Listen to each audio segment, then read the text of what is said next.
The longest and most punishing government shutdown in the history of the United States has officially come to an end. Late on the evening of November 12, 2025, President Donald Trump signed a legislative package to reopen the federal government, concluding a grueling 43-day standoff that paralyzed Washington, inflicted deep economic pain across the country, and pushed the nation's critical infrastructure to the brink of collapse. The resolution brought a collective, albeit tentative, sigh of relief to a capital city exhausted by a bare-knuckle political brawl.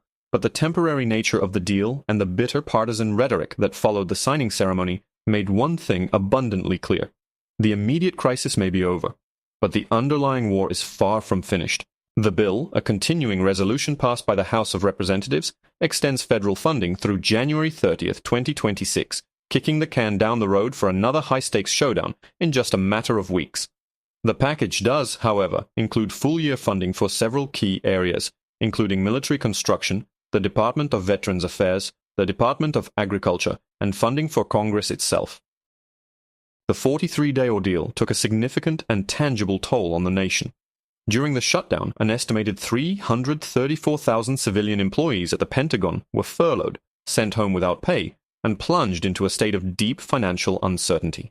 The situation grew so dire that Treasury Secretary Scott Bessent issued a stark warning that without a budget deal, the government would be unable to make its payroll for military service members on November 14th, a scenario that would have sent shockwaves through the armed forces. The economic fallout was immense, with the president himself claiming the Democrats' little adventure cost the country $1.5 trillion in damages. While the full scale of the economic harm will take weeks, if not months, to accurately assess, the immediate impact was felt by millions. Over 1 million federal workers were deprived of their paychecks. Food assistance programs for vulnerable Americans were halted. Tens of thousands of federal contractors and the small businesses that depend on them were left with unpaid invoices, pushing many to the edge of bankruptcy. The nation's air travel system descended into chaos, with an estimated 20,000 flights canceled or delayed, leaving millions of travelers stranded in airports and dealing a severe blow to commerce. Immediately after signing the bill, President Trump delivered a fiery address from the White House, framing the outcome as a complete and total victory against what he characterized as Democratic blackmail. He placed the blame for the historic shutdown squarely on the shoulders of the opposing party, accusing them of holding the government hostage in an attempt to extract hundreds of billions of dollars for what he described as illegal immigrants. He asserted that Democrats were attempting to pay out $1.5 trillion, a move he claimed would have inflicted unprecedented damage on the nation's healthcare system. The president declared that his administration had sent a clear signal that they would never give in to blackmail, accusing Democrats of attempting to extort the country for purely political reasons. He emphasized that the bill he signed was precisely the kind of clean funding extension that Republicans had requested from the very beginning, stating that his party had voted 15 times to keep the government open, but were blocked by extremists in the other party.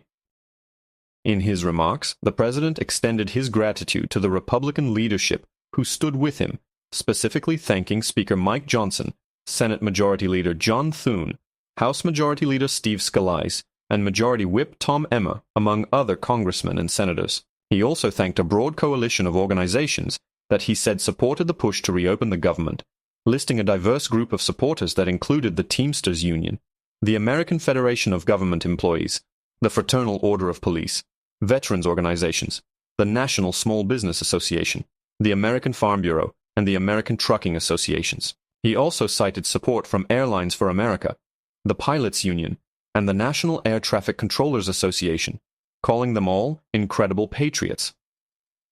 The president urged the American people not to forget what had happened, telling them to remember during the upcoming midterm elections what Democrats did to the country.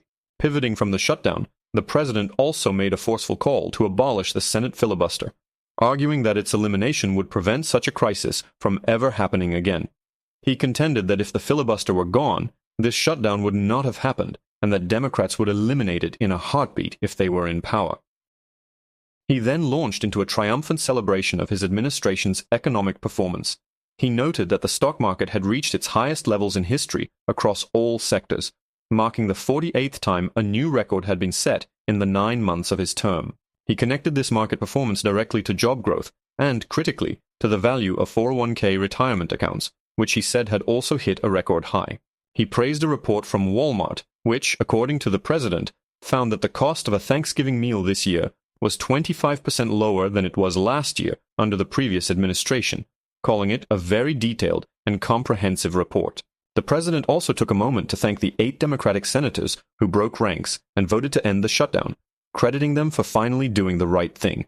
He contrasted their actions with the vast majority of Democrats in Congress, whom he accused of being willing to let millions of Americans suffer for a political talking point. He claimed Democrats had admitted their strategy was to let people have a hard time in order to establish a political position, a strategy he declared had failed spectacularly. He argued that in their attempt to please the radical left wing of their party, they had only made their extreme supporters angrier than ever, pointing to the recent election of a new mayor in New York City, who he described as essentially a communist.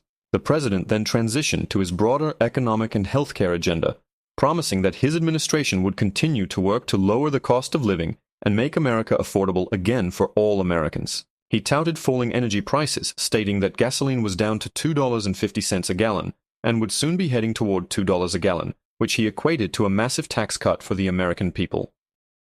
He promoted his tax cut bill, which he described as the largest in the nation's history, highlighting provisions such as no tax on tips, no tax on Social Security, and no tax on overtime work.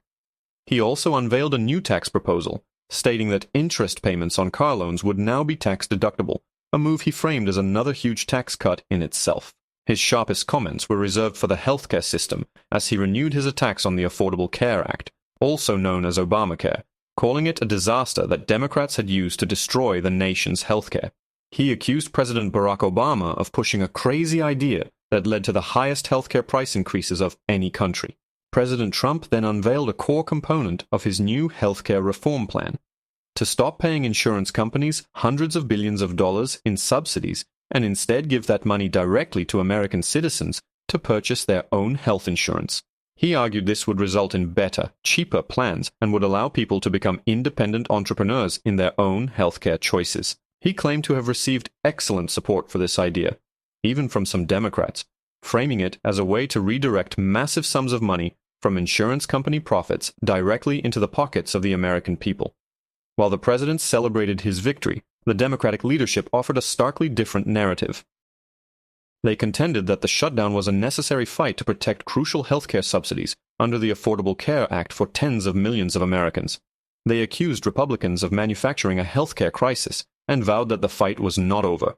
In their view, the shutdown was a result of Republican intransigence and a refusal to negotiate in good faith. They framed the final deal not as a surrender, but as a temporary truce to end the suffering of federal workers and the American public, while vowing to continue the battle over healthcare funding.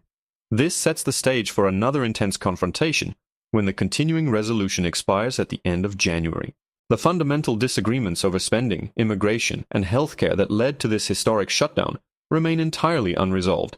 The legislative package signed by the president also contained some critical but less publicized provisions.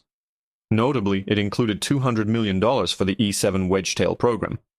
This advanced early warning and control aircraft was a program the Pentagon had planned to cancel due to budget constraints. However, Congress, in a rare moment of bipartisan agreement on a defense issue, insisted on continuing the program, viewing it as essential for national security.